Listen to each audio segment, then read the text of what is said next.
the fuck was that? Ladies and gentlemen, welcome back Power. to episode, I forgot, 62, maybe. Don't get mad at me if I'm wrong. It doesn't matter. Of the Universal Lens. I am John Emilio, along with the one, the only. Yes, this porky thing you see before you, Henry Belger. Porky? Bro, so That's all. the Super Bowl has not been kind to me. Me neither, don't worry about it. Chips and dips on Sunday. Oh, my word. And I was in Florida for 3 days before that at my mother's house. And my parents were down in Florida, so I went to go visit them for 3 days. And all it was homemade focaccia, bread, chicken cutlets. I mean, it was just food and pop of food on top of food. And I was like, found myself eating like 5 times a day. And I would still go for my walks when I was there because it was nice out.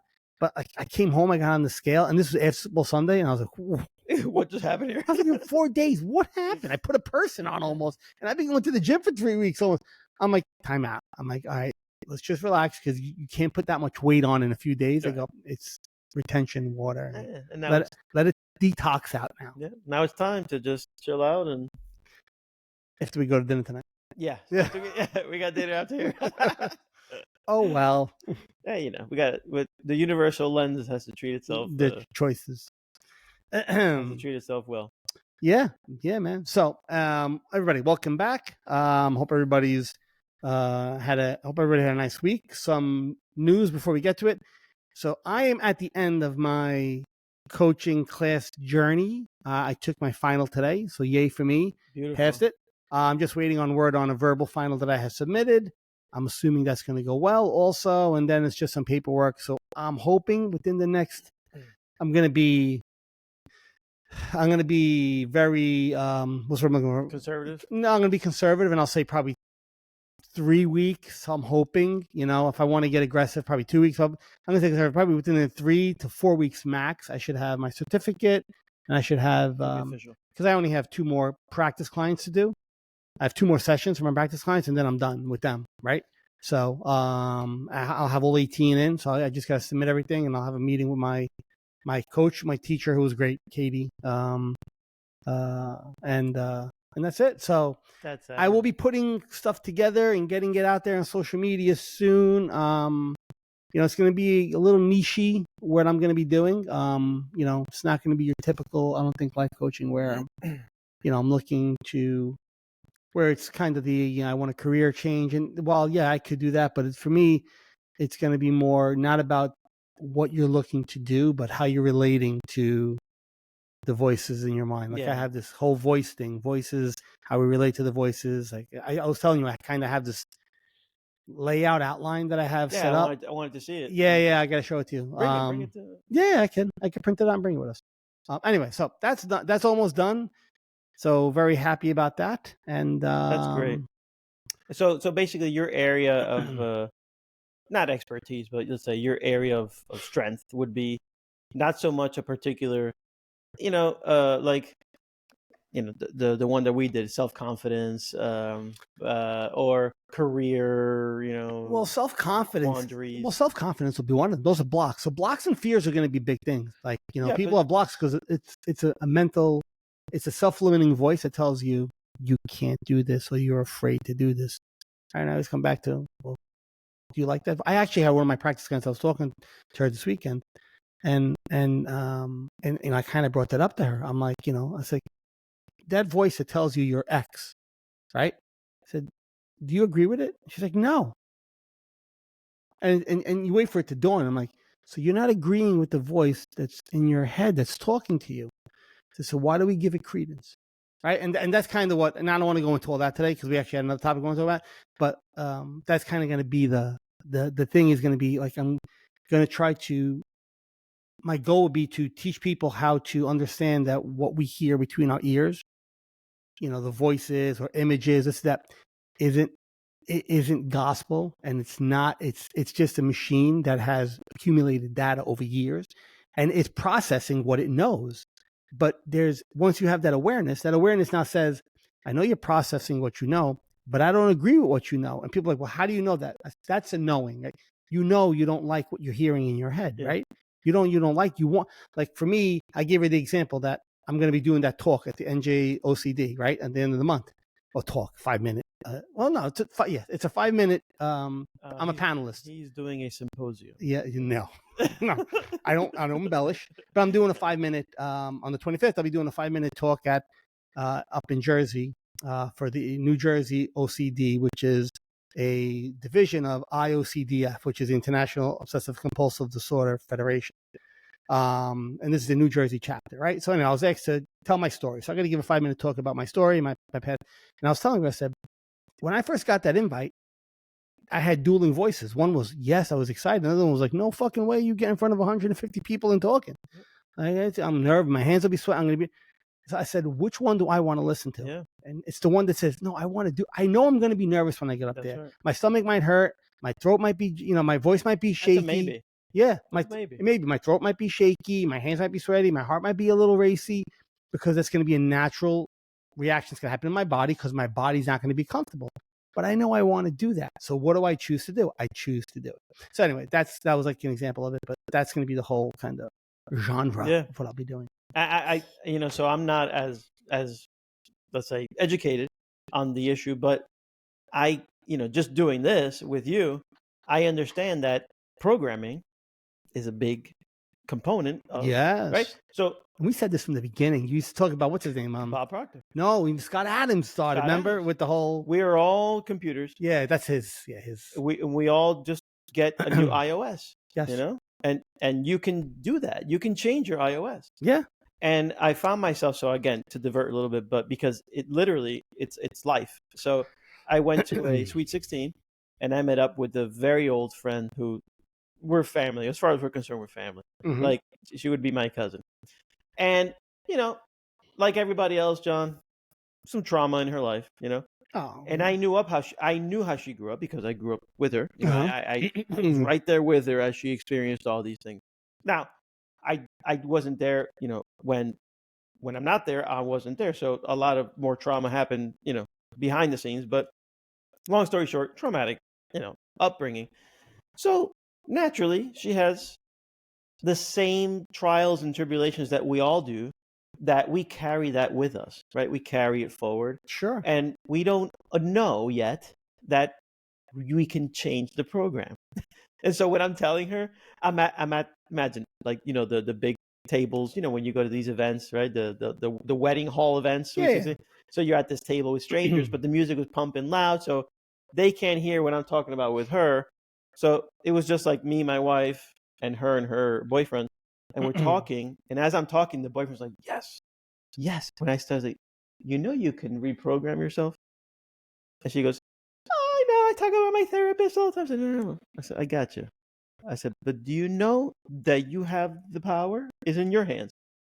And she goes, oh, I know. That's like, listen, you've been programmed and you're accepting of the program. Do you want to accept that? Like, if you want it, then there it is. Yeah, sure. I agree. But is that what you want?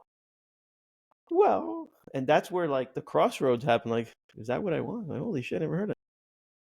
It's in your... And then I'm like, whoa. Like, let me ask you something. Do you want to suffer?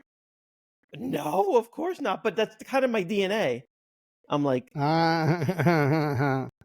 you don't want to. Yeah, no, that's huge right there. But it's part of your DNA. I'm like, listen. I said, I'm not forcing anybody to do anything. And she's probably watching. But my friend and I, John, put out, she goes, I know. She goes, I used to watch all the time. She goes, but I'm too busy. No, it's not about that. It's about use our show as some sort of reference point. Use our show as a place where you go, just kind of check in. And we'll be talking about topics every week. And that kind of, you just check in and a kind of refresher. Because like your Facebook post today, we just need to be reminded. It's unfortunate in the sense that you need to be reminded. But that's part of where this show will have legs. Because we need to keep reminding. So like in the beginning, we would talk about repetitive themes. But there came a point where like, we're going to be repetitive. This is a repetitive topic. Sure it is. It always is. And no matter how many times you repeat it. Anybody who does this, it's repetitive. It's weird. But no matter how many times you repeat it, it's still fresh. Because your coding is so strong that we're gonna turn this off and we're gonna forget us, the people. So we constantly have this constant reminder, and we use things such as Bob Proctor, Joe Dispenza. Dr. Joe. Yeah. Listen, you listen to Dr. Joe Dispenza, and I was telling you before the show, I've been actually, I said, you know what, I'm going to try it. So I've been doing a lot of his meditations lately. And I mean, I find them to be very calming, very helpful, like help me connect to something beyond my mind. Like they're really, you got to really put the effort in with them, right? But if you're interested in him, I would Google him and look him up. He's got a lot of great stuff. I've been doing a lot of his meditations, and I find that they're helpful, right? But even a guy like Dr. Joe, who, if you go on YouTube, has, my God, the amount of videos. The same, he says almost the same exact thing in every interview, every talk he's given, every retreat he's at. Like, he doesn't come up with new fandango ways. He's not changing language to keep us super fresh. Like, he will say, your personal reality becomes your person. Like, neurons are fired together. Like, he says the same thing week after week after week. And there's a reason why he says it week after week after week. The only way you reprogram, and we're going to say air quotes, right? Because it depends on how you want to look at things in life, what perspective you're using. But the only way you can reprogram, and we're going to use the subconscious mind, right? So the subconscious mind, we know what it is. Remember back in the day, like they put a commercial on and they would put something in the commercial for you to see all the time. And subconsciously you would see that thing and see that thing and see that thing and see that thing. All of a sudden you start saying, I want a bag of Doritos. And you don't even know why you want a bag of Doritos. Because through marketing, they've implanted into your subconscious mind, this is important. When you drive in a car and you daze off into like La La Land and you get off at the right exit and you go, holy shit, I don't remember getting off. Your subconscious mind said, I've done this 1,000 times. You go where you got to go. I got it. And I'm going to. It's so to rewire that part, the only way you rewire that isn't by saying something one time. The only way you reprogram that part of your mind isn't by saying something one time. And this isn't about mantras or anything like that, but it's about repetition. Doing it over and over and over and over again, seeing a better world for yourself over and over and over and over again. And you start to live that life now because that becomes the habit. The habit now becomes this thing that you're reprogramming little by little. So when your friend was saying, this is the way I am, it's in my DNA, that's your mind that wants to keep you there, not maliciously because it doesn't like change. It's your body's way of saying, this is what we're comfortable with. Even though we don't like it a lot, but we're comfortable here. We know this. Let's stay here. But you keep staying in the same place. So growth is only going to happen if you're willing to do that work. And it's easy until it's easy, but it feels hard until you realize it's not that hard. It just takes practice, It's like everything else. It's how hard is it to go to the gym? Let's just talk about the act of going to the gym. Yeah. It's not that hard. Now, what you do there, different story, right? But it's not that difficult, right? Many people do it. You can do some activities there. But do you? Well, I got to find time. Okay, find time. You found the time. Now, did you go? Well, you made up some other bullshit excuse because, simply put, there's that dueling mentality. There is what you want to put value in, and then there's the other thing, right? The other thing, the brain. The brain saying, hey, look, shiny nickel. Isn't a shiny nickel better than going to the gym? Isn't a shiny nickel better than reprogramming yourself for a more positive and more effective life? Shiny nickel all day for most people because they don't even know that there's an option. No, they don't. Hence the ignorance. That's what I was telling you before. It's like victims of ignorance where, it's like everything blends, the topics just blend. People are under the impression that this is just what it is. And we're here to say, not really. No, it's not. Not really. No, it's not what it is at all. Because it can be different. Because you lived a situation where if you would have left it because it is what it is, I don't know if you'd be here. Meaning you'd be here, but I don't know if you. No. I don't listen. I don't know. And at the end of the day, it got so bad. That got so torturous for me that I was at that point I was my mind started looking for a way out. That's Right, what I'm saying. and that was kind of the disease part of that was But it's not OCD. just your specific. No, but you have to want to change. It's specific to me. It's specific to every single Sure, individual person. doesn't matter what the vice is. But it's funny. It's wired in there. It's just funny how it's right here. All you got to do is use it. Use it. Put it in practice.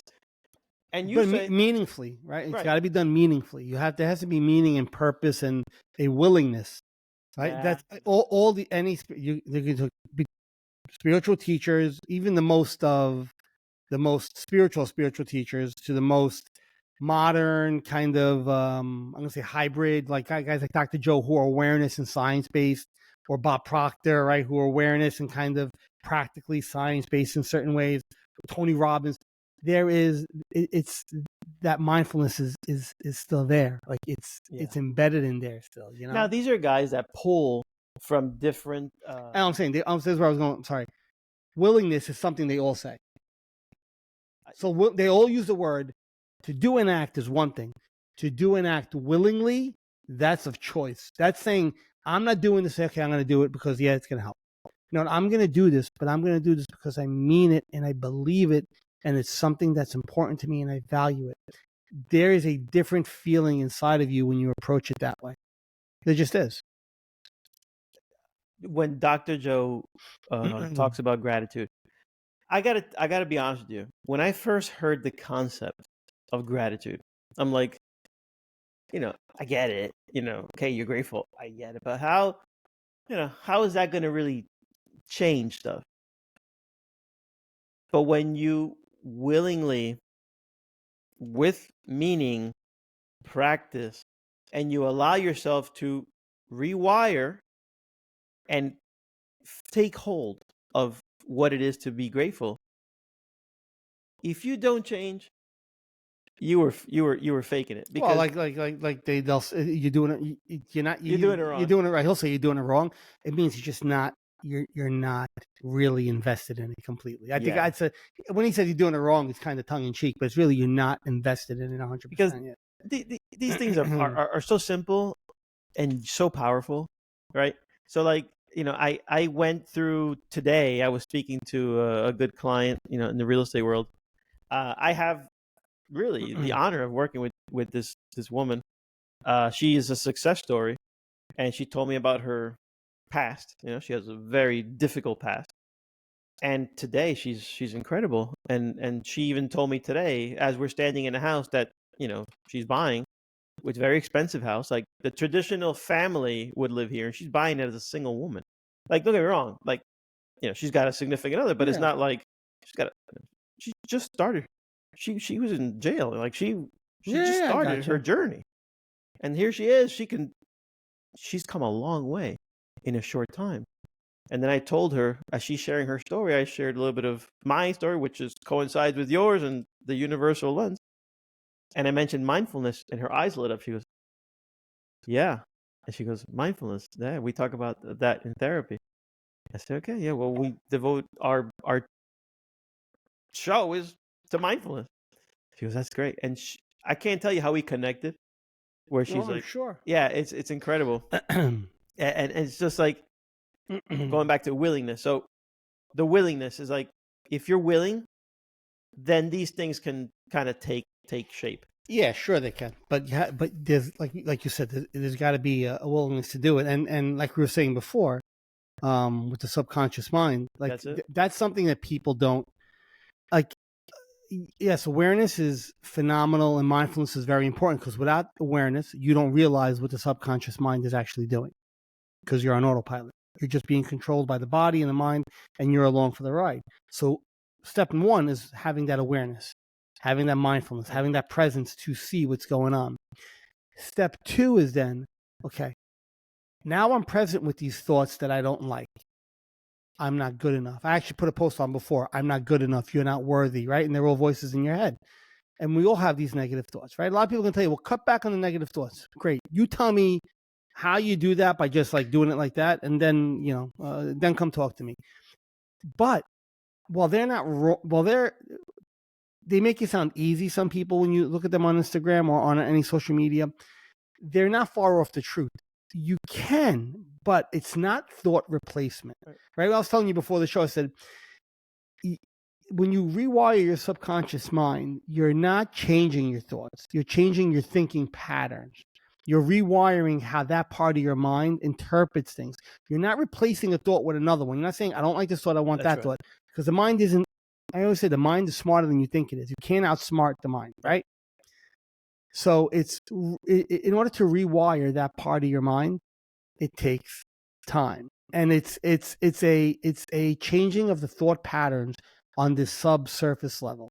That's where all these automatic things I believe come from, because it's a part of your mind that kind of gives you these impulses. When you're not focused on something, it still takes over and and keeps you driving straight. That's your subconscious mind that's doing that.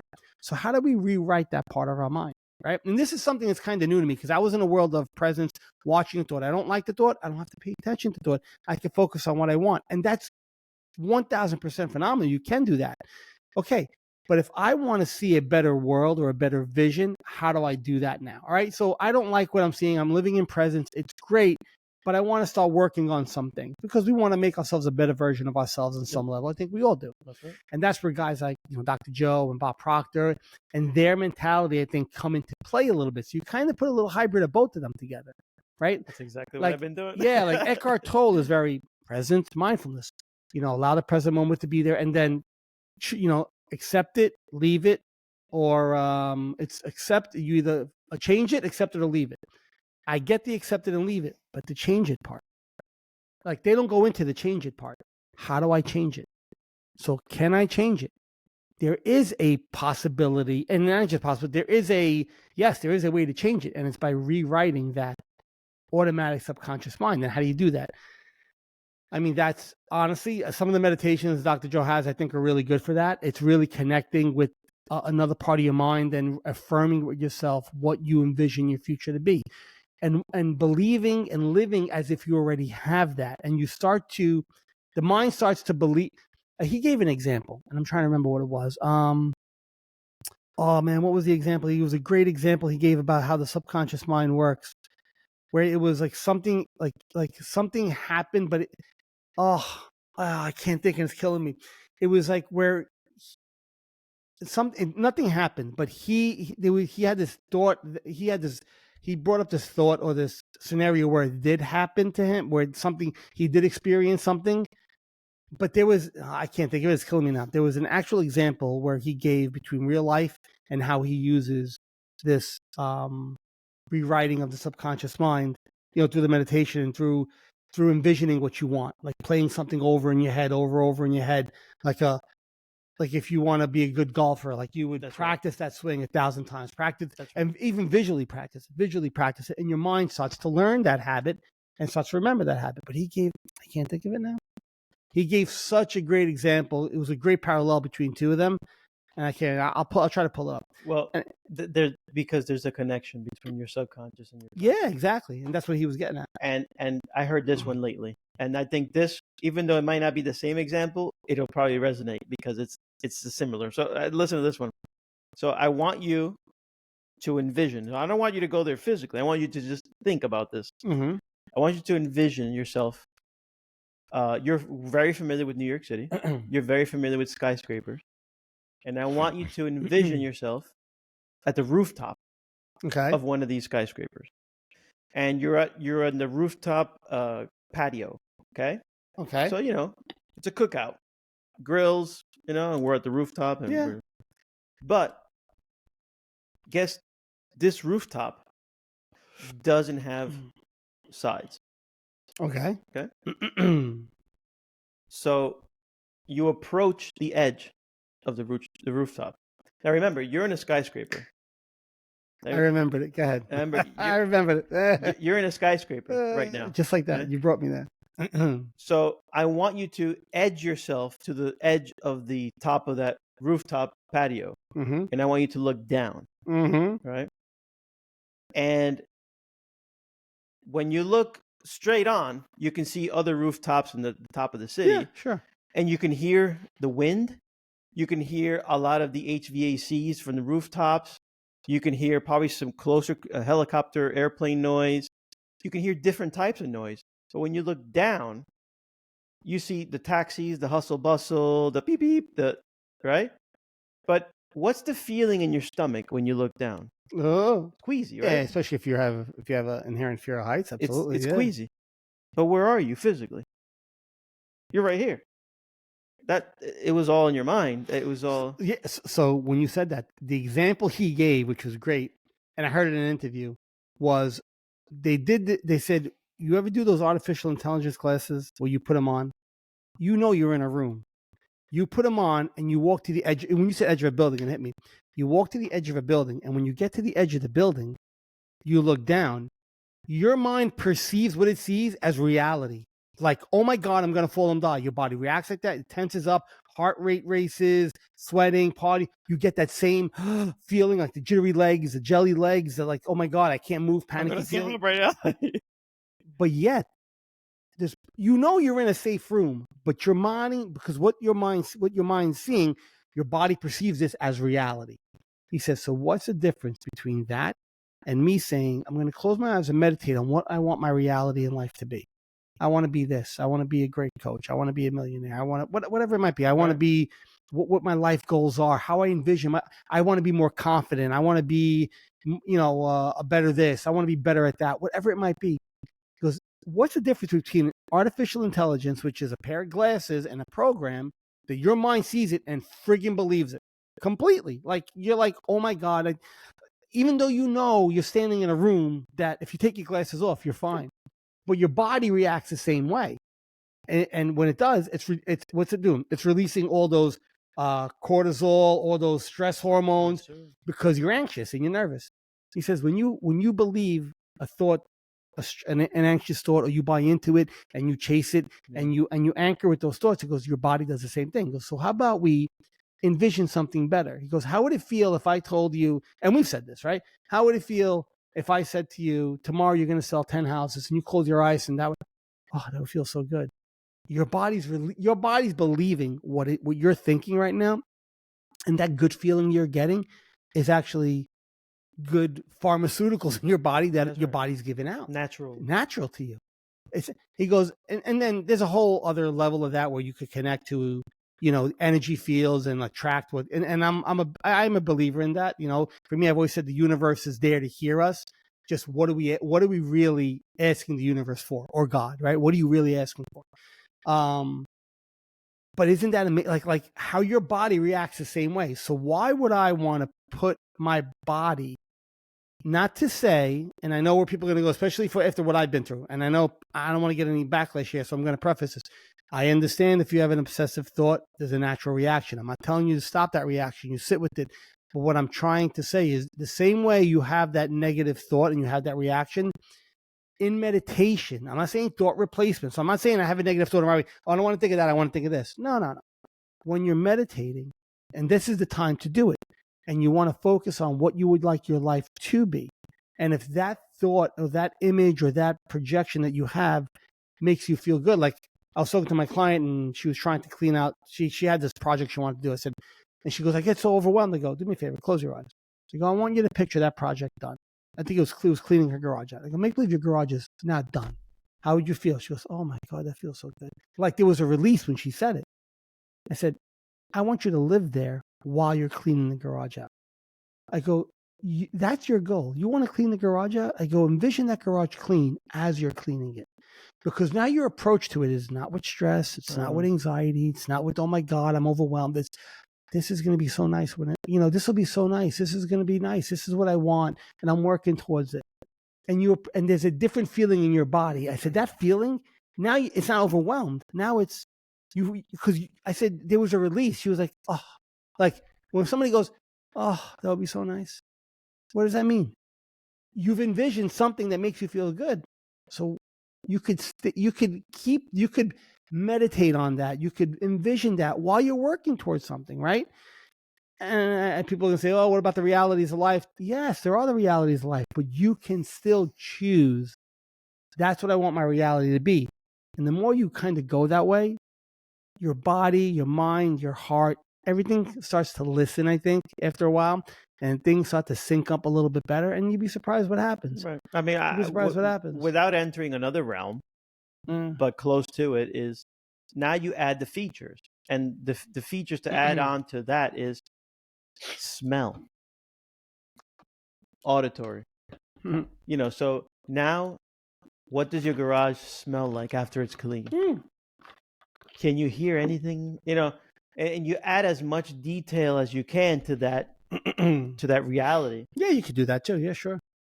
And you feel it more. And that connection between mind and body. And it's just to show you how the mind will believe what you, I don't want to say what you want it to believe in. The mind will believe what you project for it. Or your body will believe what your mind projects. Maybe that's a better way of saying it. Your body will believe what you project, what you allow your mind to project, or what you project with your mind. I don't know if that makes sense. So here's what I learned. Here's what I learned from Bob Proctor. Yeah. Your body has no choice but to do whatever the mind is. Yeah, sure. Right? I guess so. Yeah, to a certain extent, it's a reaction. Body reacts. And your subconscious has no choice but to digest what you're giving it. Yes, I like that. All right. So what are you feeding it?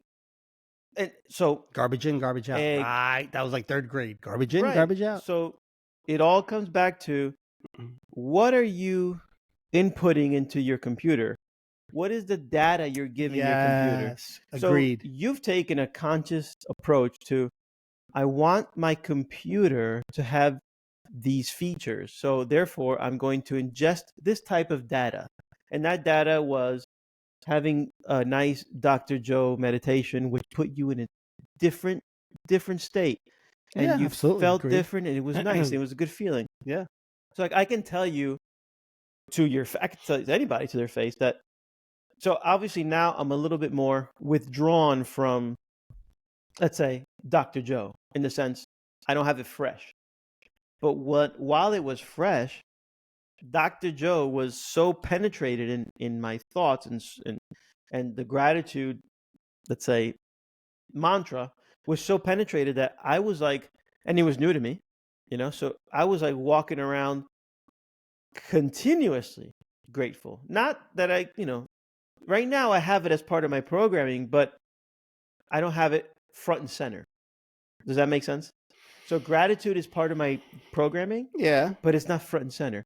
When I was listening to Dr. Joe, and I was really, really, really on Dr. Joe, gratitude was front and center. Yeah, but I don't even think it's got to be like, I mean, I know we keep saying Dr. Joe, but like it could be any. It could be, but I chose to focus on that. Yeah. That's what I really. Yeah, because it made sense. It felt good. There's the one thing I love about it is I'm not a scientist, not in the least. I was a contractor by trade, right? You know, business management was my major in college, so I don't have any scientific background. But I like when there's a science behind it also, right? When there's data that now can so it's beyond just a belief system. It's a belief system with results, which is kind of cool, right? Not to say I'm a doubting Tom or I'm Judas. How I don't believe it. Type of thing. But it's to say it's nice when there is this, and now there's actually, holy shit, wait a second. Not only does it feel good and it's a great way to live your life and it's better for your body and your mind and you feel more calm, whatever, that's all great. But like now you're looking at actual data that proves the chemistry in people's bodies have changed. And like I don't know much about it, so I don't want to speak on it too much, but that's kind of cool. Like I find that like, wow, all right, that's cool. Like these doctors and neuroscientists have data that's proving that, you know, people's minds are in beta stage or alpha stage and delta, where it's just lighting up and their body chemistry changes and people, you know, and this isn't like miracle stuff. I'm not, you know, and I don't know, maybe it does happen, miracles, stuff like that. But like people's health have taken amazing turnarounds. Whether it was a cancer diagnosis or psoriasis or eczema or migraine, whatever people were dealing with, like mysteriously started to disappear because there's a rewiring of how they want to live their lives there. I have a weird take on this. Yeah. A very strange take. My strange take is the following. I don't trust science. Okay. If we've lived through the pandemic, but the pandemic is just an example. Science is ever evolving, so I think I get that. Look. Let me put it this way: there was a point in history where the food pyramid was supposed to be the healthy, and when you realize, wait a minute, the food, the majority of your calories are coming from carbohydrates. Today, there are diets that are like no carbs. Yeah. While that's an extreme, yeah. today a balanced diet where you understand that there is healthy fats. Yeah. There are fats. Absolutely. At the top of the food pyramid, science is ever evolving. Yeah, correct. I got you. There was a point in history where they told you smoking cigarettes was not fine. It was cool. Remember the old? Yeah, well, so I think what you're getting at, what happens is on certain things, the data takes years to accumulate. It does. So this is why I'm saying I am not so completely giving of myself to science. However, but so not to get into a scientific discussion.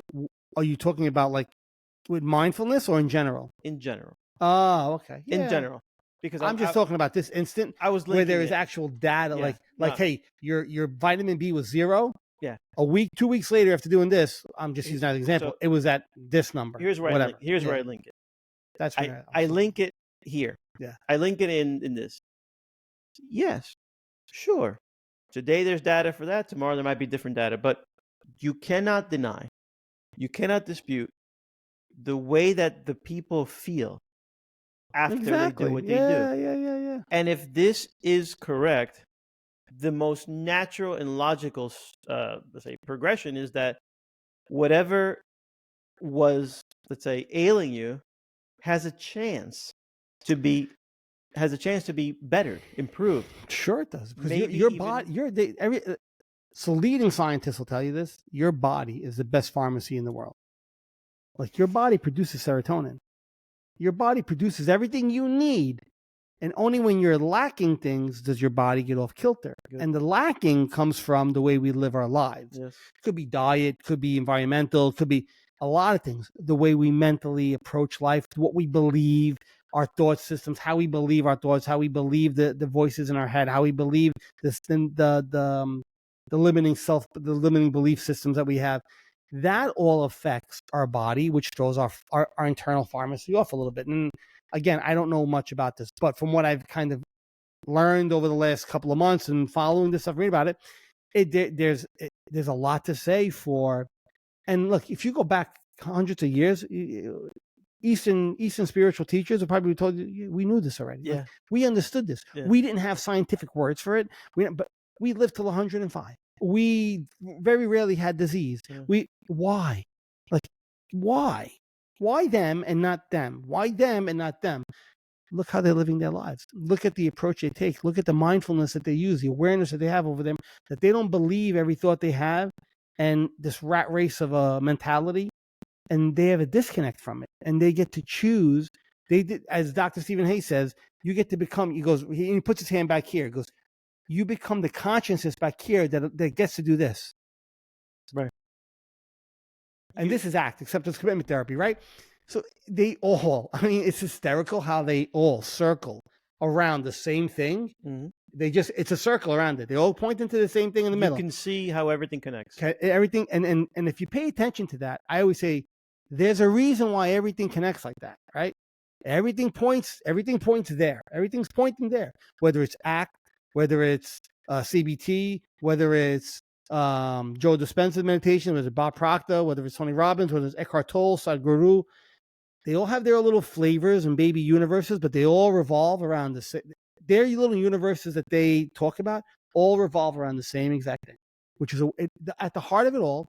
There's not one of those people that I just mentioned that speak without using this word: awareness, mindfulness, consciousness, all these words, or presence, either or those 4 words. And Bob Proctor was a suit and tie guy. Time out, right? Like he wasn't like, some guy with a yoga outfit on. Suit and tie guy. And he uses the word mindfulness, awareness, consciousness, presence. Dr. Joe does. Tony Robbins does. Yep. And these are just people that I know off the top of my head. And so does Jim Rohn. Yes. So does Brian Tracy. So does Wayne Dwyer. So, they all circle around the same thing. So it keeps going and going and going. Yeah. And yeah. But I'm going to throw in a real deeper one here. I think, remember how I once came up with that phrase, we don't speak brain? We don't speak brain, right? yeah. And it makes sense. So we also don't speak human. So like, I'll tell you what I mean by Explain, Lucy. yeah. So I think that That's because he's Cuban. That's why I said that. I'm gonna explain now. So a lot of science has been, let's say, done for different things, but I think that we never really studied how to maximize our self. How to, for example, we just now in our 40s, and by the way, I know that the world doesn't revolve around us, but we just now in Yeah, our but it's our show. right, but we just now in our 40s are getting in tune with how to operate this OS, this operating system. Because if we knew that before, it would be a different existence, right? Imagine we teach people this at a young age. So believe it or not, the human body, has the same features, and it's evident in the release of those chemicals. Because your mind shoots the chemicals to the body, so the body feels something, so that you do something. Yeah. So when you're stressed and you're anxious, you have that cortisol. And the other negative one, cortisol is the one that I remember now. Yeah. But yet, when you have a positive, you get endorphins.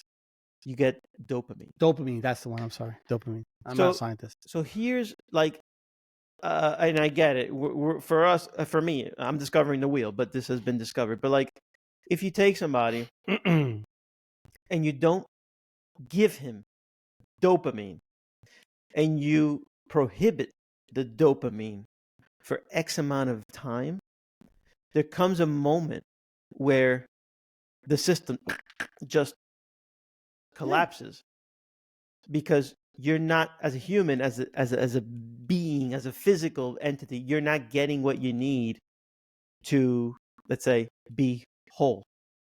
I agree. I like to say you're not in alignment. So knowing that we're one instrument, like, I would want to get the whole thing tuned so that I'm operating at the most, let's say, optimum. Yes. Because what happens is, let's say you're a weekend meditator. Okay. Which you could already see where I'm going. So your Saturday is going to be really nice. You're going to be in a poised Saturday state, but it might wear off during the day. And you might feel different, and you might go back to old patterns. But if you consciously program yourself, if you consciously watch what you intake, and if you consciously program your dopamine, so that your body understands today was pleasurable, or there is a pleasurable experience today. Okay. And my body is in sync with my mind, I think that has a longevity effect that we might be missing. It's hard to put into words, but like, if every day I have a sad feeling, and that sad feeling kicks the sad juices, and I just go along. Oh, it restricts your serotonin levels. Yeah. I need my daily dopamine, and gratitude gives you that. That's immediate. So yeah, to even make it, I think, a little, and I get what you're saying completely. To make it maybe a little simpler, is we can't technically control the dopamine. Our body does that for us, right? That's right. We can control the environment we put ourselves in. That's right. Which allows our body to release those chemicals. Yes. Right? So you said the meditating on Saturday, right? And this is something anybody, and I've always said this. Great, you did it on Saturday. What about Sunday, Monday, Tuesday, Wednesday, Thursday? I'm too busy. And I'll say this. Who said you're too busy? My mind. I'm too busy. I have things to do. So your mind's telling you that you don't have 10 minutes to sit down and meditate every morning and to practice on something that you know has a benefit to you. But I have too much to do. Who's telling you have too much to do? I know you have things to do during the day. We all do. I'm not. You're not special. I'm not special. We all have things to do during the day. Who says you don't have 10 minutes to do it? I do. Who? And this is where you get spiritual. Who's I? My mind, the voice. I can't. So your mind's telling you you're too busy to sit here right now. Why is your mind telling you you're too busy to sit here right now? Because your mind is. Our bodies are creatures of comfort. It likes where it is. Our body doesn't realize it has to regulate itself. It doesn't realize that.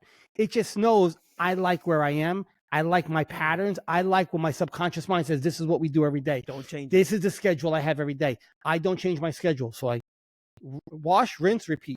Wash, rinse, repeat. Wash, rinse, repeat. And as long as you keep that pattern going, what happens? You're not regulating anything. Your body's just on it. So if you don't like the cycle you're in, that cycle has to be broken. But the only way it's broken is by you have to buck the change the habit. And you buck the trend. Buck the trend. How do you buck the trend? My mind every morning tells me, especially when I started with the longer meditations, because I've always said I'm not a big long meditation guy. I can't do this. I can't sit here for 15 minutes. Why? I got things to do. You know what? And then I consciously go like this. I don't care. I have things to do. This is beneficial for me. I want to try it. I'm going to sit here for 15 minutes. Halfway through, my mind goes, and I'll hear it. Are we done yet? I didn't say that. Like I'm sitting in space watching colors flowing as I'm meditating or whatever I might be doing. I'm listening to the directions I'm getting from the guided meditation, focusing on body parts or putting my awareness into space. And here comes, are we done yet? I'm not saying, are we done yet? I don't want to be done yet. I'm enjoying it. But are we done yet? If I listen to the are we done yet, that's the subconscious mind going, this is something new. I don't understand this. Are we done yet? Please take note because we're all going to go through this. The more you sit there, you're going to start to realize, you're going to stop here. You're going to hear less and less, are we done yet? Instead of hearing it every 2 minutes, you're going to hear it every 4 minutes. Maybe you're going to every 8 minutes. Maybe you're going to hear it 10. Maybe you're going to hear it once. And then also one day, you're going to go through 15 minutes. You know what? You didn't hear it all. Are we done yet?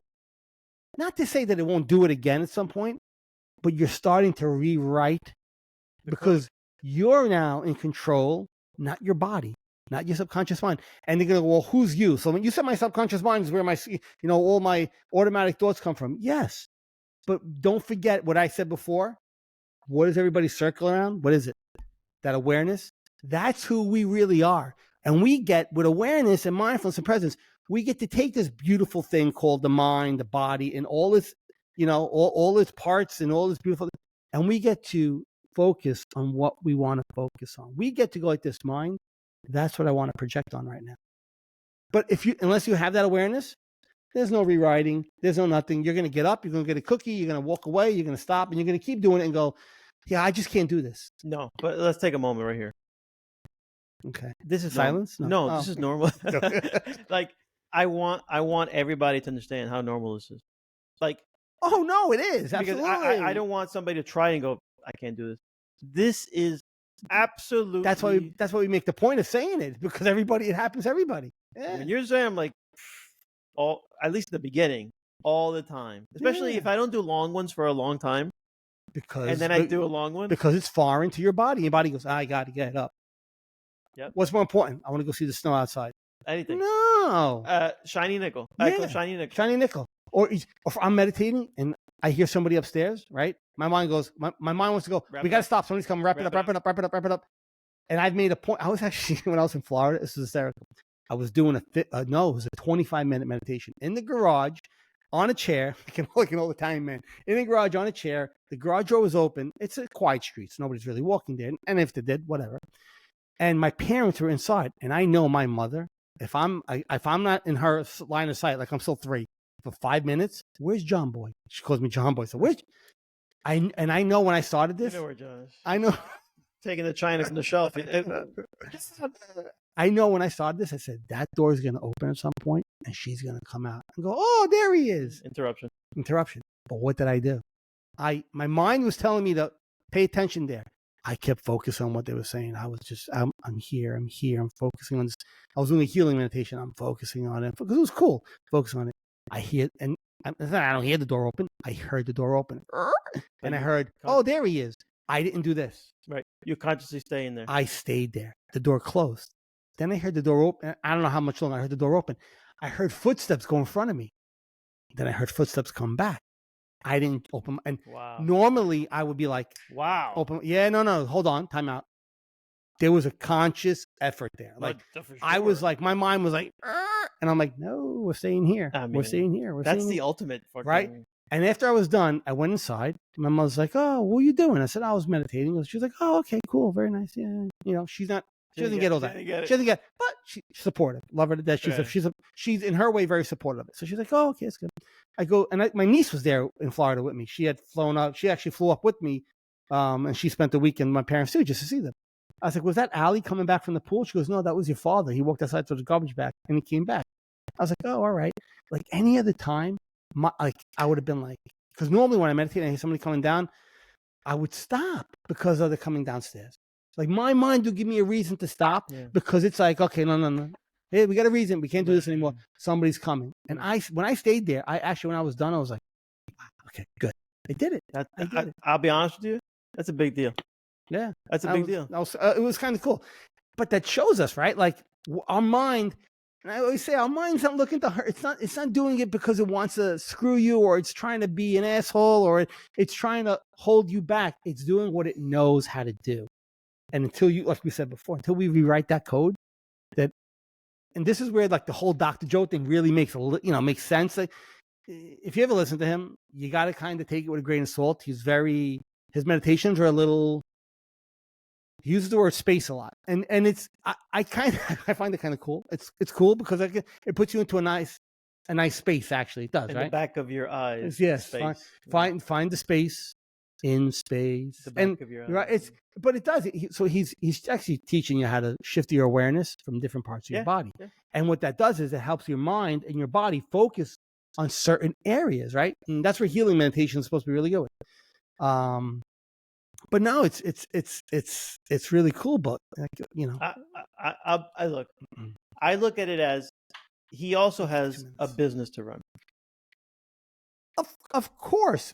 But there's I think it's beyond just business with these guys. Like is there a benefit? Of course. Then we're done. Like, because again, my you do it for the money. Yeah, because my hang up is that one. Right? You got people, he's full of shit. No, Doritos do it for the money. These people do it because there's an inherent benefit for the human life. No, you can tell me that he's got a business to run. Absolutely. Of course he does. It's a commercial endeavor. So is Bob Proctor. So is Tony Robbins. So is everybody. Eckhart Tolle is worth millions upon millions and millions of dollars. There you go. But the truth is, can you feel that difference? Yes. What are we talking about here? But as I'll tell you this, all those people will tell you the same exact thing. Yes. Has it afforded them a nice life? Yes. Do they enjoy the luxuries at certain times? I'm sure they do. But they would tell you the same thing. It's not just about making, like, they will tell you, I did this first with like Dr. Joe, like his accident propelled him into helping him heal himself. And that started this for him. And then the money came after. Right. So I don't think any of these guys start out with the intention of, I'm doing this to be rich. I'm doing this because it's great. I believe in it. And I want it to be something huge. If you want it to be something huge, what that usually becomes is monetary. There's a monetary component to that takes place. I think that's just natural. Sure. And God bless. But they don't do it just because, of the moolah. I agree with you. It didn't start out like that, I should say. I agree with, and I'll go one step further. Good for them for being successful. Absolutely. That's fantastic. I emulate people like that, and because the intentions are pure in what they're doing, because they're not going around, telling you, give me $10, the Lord will heal you. Okay, that's great, but I still go home like I don't know any better. It's nothing against evangelists or anything like that, but they're going. I'm going to show you how relate with your mind, how to work with your mind, how to see what your mind is saying, It's like any good spiritual teacher, any good life coach, any good therapist. Yes, they get paid for their job, but they get paid because they're good at helping you become a better version of you, and that's going to be worth something. Yep. I mean, we live in a world, so it's just what it is. So yeah, for me, more to knock yourselves out, make as much money as you want. You're bringing a good product to the table, which is beneficial for people on so many levels. So that's great. No, and we're lucky enough to live during this time that you could put on YouTube and for $0 have access to it. You have all this. I can, and that's the best part. So people are like, oh, you got to pay for his retreats. Yeah, I could do each one of his meditations, 100 of them, different ones, affirmation ones. The guy talks for an hour for free. So like, I don't know how we got on this, but like, it's to show you that they're doing it for a reason, not just because. I don't know how we got on the money thing, but anyway, it's just great for anybody. Because again, that's my hang up. The skeptics. The skeptic is just right there in front of me, going, he's and people behind there going, but these guys they all make money off it. Yes, of course. So does Aaron Judge. I mean, everybody, people make money. That's great. I don't begrudge you for making your money. That's it. Especially when you're providing a service that is beneficial to humanity on levels that most people don't even know exist yet. And that's a part. Like you could Google all these people and get libraries of useful information that could help change in your life tomorrow. But yet, we'd rather watch the guy making fun of I'm all for watching a funny video here and there too, don't get me wrong. But like, we'd rather spend hours of our day doing that instead of. But here's the kicker. So like, and then we wrap it up. Actually, as you and I are entrenched in this world, we love it. We're geeks about it. We like to employ the different flavors and we like to add on to it. We talk about it off air. It's like playing with Play-Doh. We try different things, and then we come here. We have this show, and matter of fact, you're going to devote your life to it. Right? Helping people. Think about this. I don't even know if we're at 5% of the entire population of people that benefit from this. Yeah, I don't even know. I don't even know if I don't know if there's a metric that actually has ever really figured that out, but I'd say it's very low for sure. So I think out of 10 people we meet, maybe one knows what we're talking about or has an inkling of what mindfulness is. Like I say, 99% of the people in my life, until I started doing this, no clue. They were like, I don't understand what that means. I'm not my mind. I'm like, okay, well, let's start from there. look at the job ahead. Like, look at the road ahead in the sense of, they say as far as market potential, there's a huge market out there. That's exactly right. So I was relating this to a business because in business, they say, well, how big is what's your market? What's your market cap? Like, uncapped.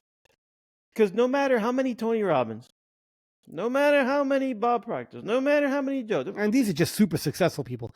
There are, by the way, thousands and upon thousands of them underneath them who are everyday people who are just doing this because they love to do it. I mean, and Tony Robbins is known.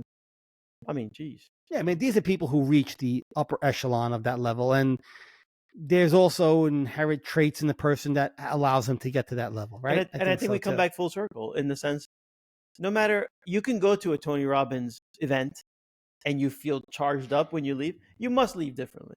You must leave like, wow, that was crazy good. But because you don't employ it. You're not doing it every day. You're not reminded of it every day. And hence why shows like this can come in handy, where if you're doing the daily practice, but it would be nice to get a show that talks about the different aspects and the different, let's say, features. And we keep it fresh. And which we do, right? We started out of the show as just talking about the ego and the mind and this and that. We were kind of very spiritual, in which we still are. But now as we've evolved, we're adding more and more stuff we're bringing more to the table, things that we're learning, things that we're seeing out there, different that certain people might like over others, right? There's so much. Yeah, there's just so much out there. But we're scientists in our own right, in the sense, like the other day when we spoke, it was during the show where I said I like to try different meditations. Mm-hmm. It's because of that. It's because I want to try the different flavors. I want to try. Life is an experience. Experience it. And life is an experience. Experience it. And I'm not talking about going to strip clubs and doing drugs. I'm talking about. All right, fine. I'm talking about like experience the untapped potential that you actually have and you don't know is there yet. I'm learning this at 49 years old. Yeah. 49 years old, right? I was a contractor for 20 years, for 25 years of my life. Thought that's what I had to do for the rest of my life. And now I'm going to try something different because there's like I want to experience something else besides that. Right? I want to experience something else, and I enjoy the watching my mind, and at times, as unpleasant as it is, it's not sunshine and rainbows all the time. Don't get me wrong. That's right. There are I'm honest about it. I don't know if other spiritual teachers and other people like they show that side of themselves or they say those things, and for business purposes maybe they don't. But yeah, it's not all pleasant. But I still watch it. I still, like you said before, it's a practice. So people who tell you, yeah, I've done it, and then yeah, after the retreat kind of wore off, and I kind of feel the same again. And you ask a simple question: what have you been doing since the retreat? Yeah, I went back to work. I'm doing this, I'm doing that. I'm like, I'll meditate once in a while. So when you go on vacation, how do you feel? Oh my God, I felt great. What happened when you came home? I'm feeling because when you were on vacation, you had a different mindset. When you were on vacation, you were living in this world of right? Oh, this is great and beautiful. When you come home, your mind goes, this sucks. When you say this sucks, your body reacts to this sucks. When your body reacts to this sucks, your mind and body and your heart are all in line, this sucks. And what happens when you believe this sucks? Guess what happens? Spoiler alert, this sucks. It's that fucking simple. If you believe it sucks, it sucks. Not to say the situation you're in is great, but it's going to suck. Change the narrative. Yes. And you have the opportunity and the power and the ability to change a narrative. Not replace your thoughts, to change the narrative of your life. And that's through mindfulness, through presence, through meditation, through practicing being the watcher of your thoughts and not the slave to your thoughts. Yep. Amen. Drop the mic, people. We got to go to dinner. That's it. Why not? Anything else? No, that's it. All right. That's it. Yeah, you just go ahead and try it already. Stop playing with our emotions and get on the bandwagon. Yeah, man. Hit like, subscribe, my God, all that fun stuff. I got to do a better job at. Thank you. I got to do a better job at. No, stop. No. I got to figure out a better way to get the show out there. I'm just, and we're gonna have somebody on in a couple of weeks. Who's another podcaster. I don't want to get into today because we're already running long. We'll talk about it next week. We'll give a little hint to that. He has a great show too. I've listened to it a bunch of times. So that'll be kind of cool. So maybe that's an avenue, right? Try to hook up with other podcast shows and do some collaboration stuff. So that'll be cool. Yep. All right. All right. Let's do what we do best. And let's try to ground ourselves after all that information. If you're feeling a little scattered and overwhelmed, that's fine. Just notice it and be there with it for now. You don't have to change something right away. Let's start by taking a couple of deep breaths. Just in through the nose. You can do that 3 to 4 second inhale and then 3 to 4 second hold and then followed by an equal exhale. And let's just keep it simple today to do that. And let's just focus on some body parts. If you find a part of your body right now that's feeling tense or you have a little bit of pain in, I want you to bring your attention to that area. And if you're feeling any pain, we're not judging it. I don't want you to believe any judgmental thoughts. If a judging thought comes up, see that thought, watch it, and bring your attention back to that part of the body. I want you to just focus on that part of the body and envision blood rushing to that part of the body. Maybe it feels like it's getting warmer, heavier while you're doing this. And that's a great way for you to kind of focus your energy to that one part that you might want. And if you don't have anything that's feeling there's no pain or any part of your body that's really uncomfortable right now, you could just do a body scan and just slowly work your way up from your feet all the way up to your head if you'd like, all while we continue breathing. Right? Remember, meditation is an exercise of focus. That's all it is. It's an exercise, same practice of focus. We get to choose where we want our focus to be. Let's continue breathing. If you want to move off that body part now, you can. Just focus on your breath. That's a nice simple one. Just inhale, hold, and exhale. Let's do 2 more. Hold, and exhale. Then last one. Just hold, and exhale. And if you want to stay here and continue body scanning or working on parts of your body, that's absolutely fine. I implore you to do so. Or else you could open your eyes whenever you're ready and come back to practical life. But for us, we're going to sign off. WKRP in Cincinnati. Tawny Katane. Yeah, I forgot the name of the show. And I It was forget. WKRP in Cincinnati. Wasn't that the name of the show? Yeah. Yeah. And I forget the guy. But who can forget Tawny Katane? Yeah. So, anyway, we out. Everybody have a great week. We will catch you guys next time. Very good. Yep. Peace and love. And talk to you guys soon. Bye-bye.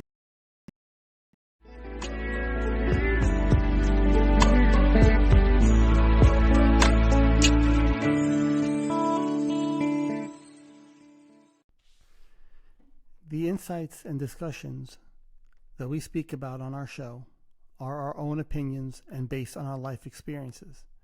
If you or someone in your family or someone you know is suffering and in need of help, please get them that help through medical attention or seeking proper therapy. Again, what we speak about are based on our experiences and not intended to be taken as a form of therapy. Thank you.